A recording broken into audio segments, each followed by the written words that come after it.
Hey guys, welcome to Under the Arch Sports. I'm Eric Hobbs, And I'm David Wolding. and it's time for us to go game by game and predict Mizzou's 2024 season. Before we begin with that, please, guys, go ahead and subscribe to our YouTube channel and find us on Facebook, on Instagram, on X, and on Spotify. All right, David, the season is almost here, less than 10 days away. And yeah, as we've said many times, this is the most anticipated season 50 years ever, at least in a generation. As long as I can remember, Yeah. uh, you can feel it around the state. People are anticipating the first game. Ticket sales are right on the edge of selling out. Almost every game, there's less than 1,000 left, I believe, for each game that's left available.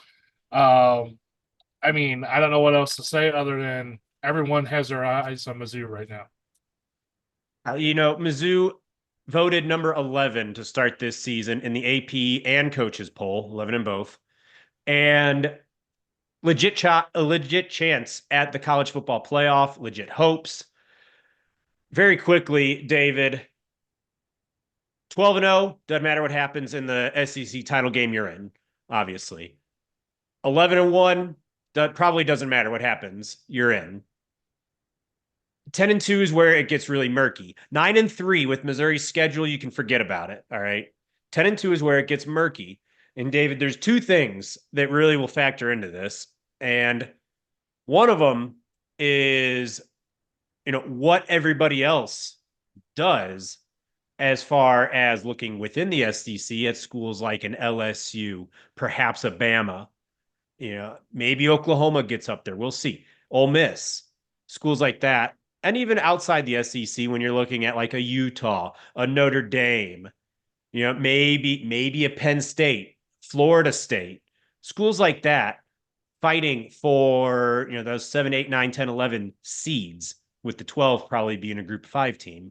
And David, the other thing that really will impact this is if Missouri's 10 and 2, what are those two? Yeah, exactly. If they have a poor showing against a team like Auburn or maybe a Mississippi State, they have a blunder. It could really damage their chances. If it's against Bama and say Texas A&M on the road, those losses don't look as terrible. Now Exactly. they still could hurt with the weak schedule, but it's not a huge detriment to the playoff hopes, if you will. Yeah.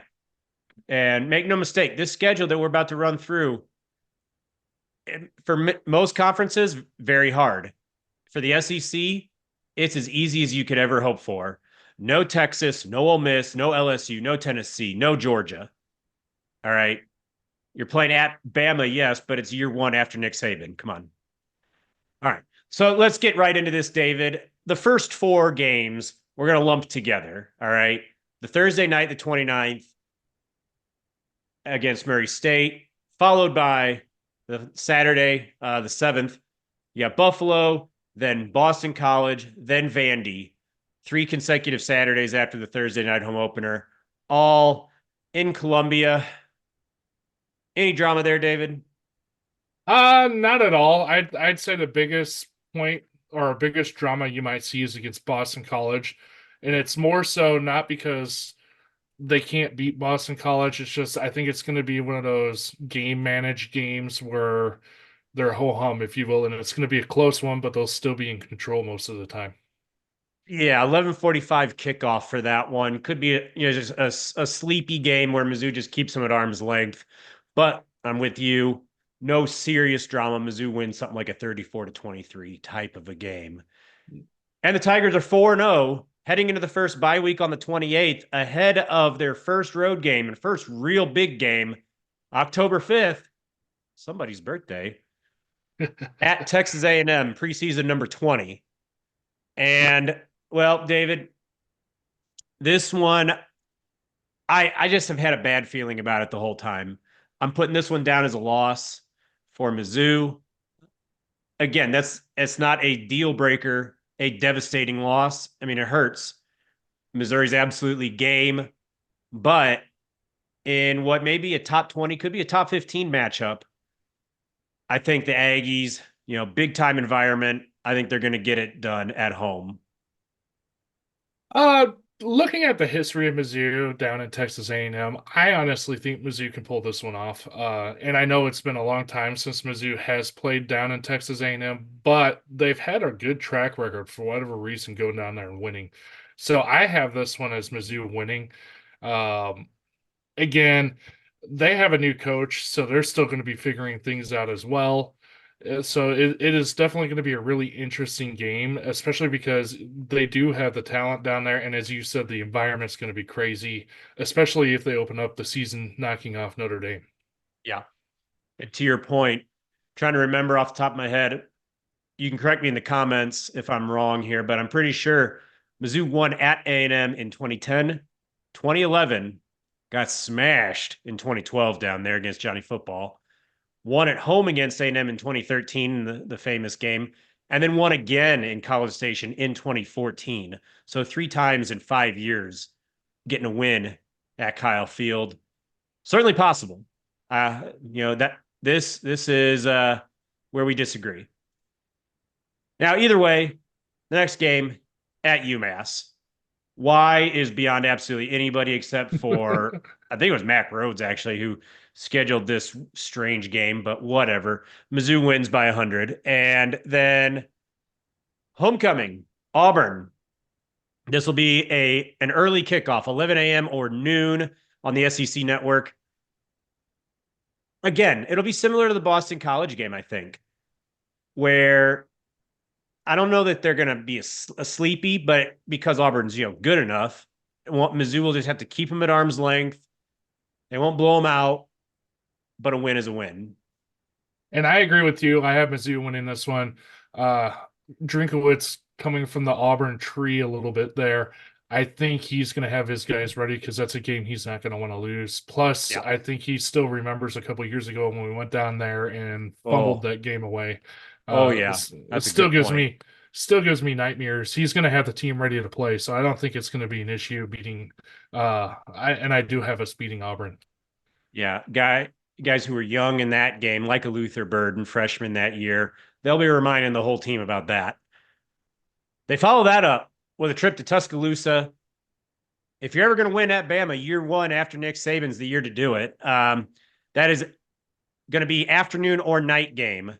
And, well, I mean, Missouri's going to be game. They may even lead at halftime, may lead late. It's just hard to pick against Bama and Tuscaloosa. It's as simple as that. So I've got Mizzou picking up their second loss here. And I have Mizzou picking up their first loss here. Yeah. I agree with you. Bama still has all the talent in the world down there. They can still put it together, and it's just Bama, as you said. Until you beat them, it's hard to vote against them, especially at their place. Yeah. Now, following a second bye week, it could be much needed after 3 big games in 4 weeks. After the bye week, big game, home against Oklahoma.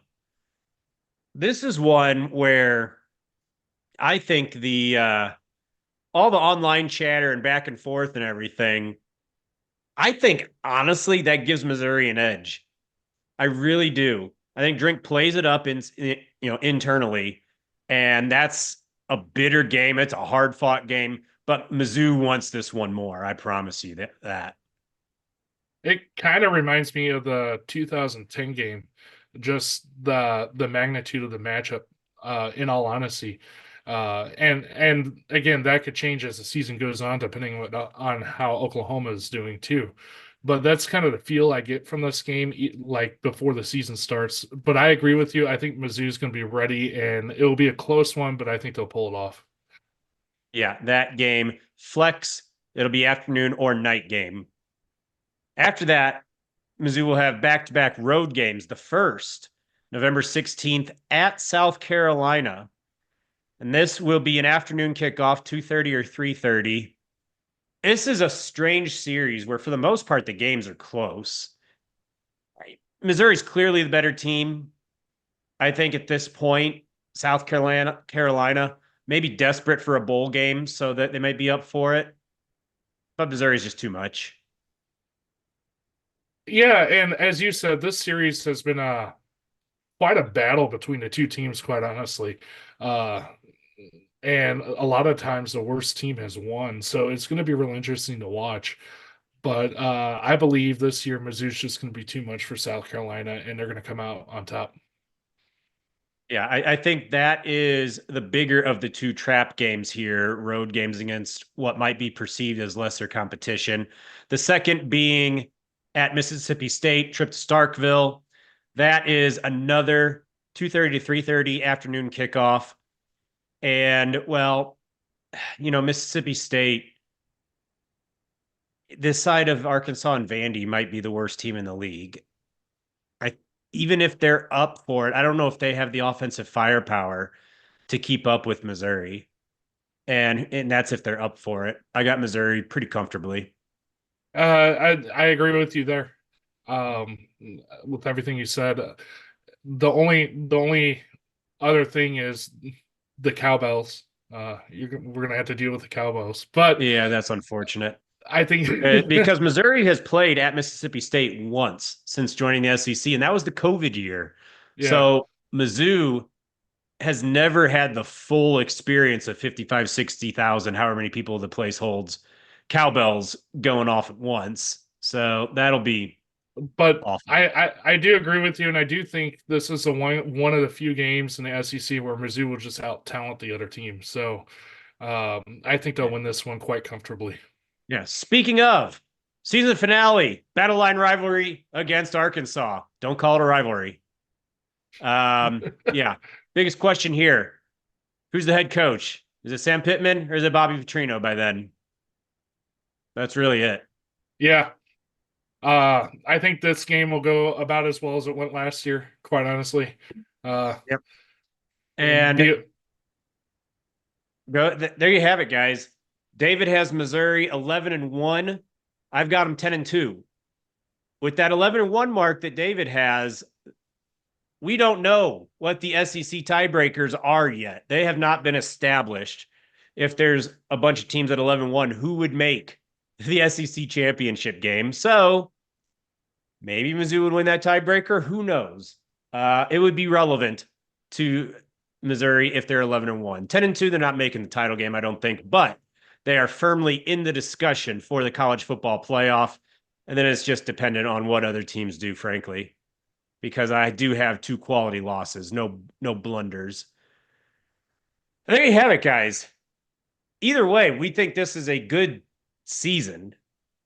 I don't think we see a way where this team's worse than 8-4, and that would take what we see as unexpected debacles. Really strange territory for Mizzou, honestly. But here we are. right, and they squeaked by in a couple of games last year, and I think this whole team learned from those games. They learned how to win. I think they're going to come back this year. They want to prove they can do it again. It really just comes down to those key games. Can they sustain that level of play, especially when you have a gauntlet of like 3 or 4 games in a row against top teams that you're going to have to go through without getting banged up is the key. If they can stay healthy, I could see this team potentially even going undefeated with a little luck on their side.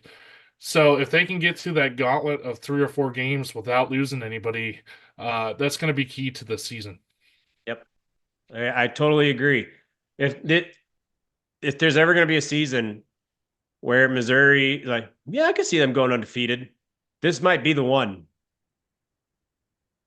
Yeah, and I'm ready for the ride. I hope everybody else is, and we'll keep you guys updated with all our content as the season goes on. Make sure you keep an eye out for the preview of the Murray State game. It probably won't be a long one, but it will be good.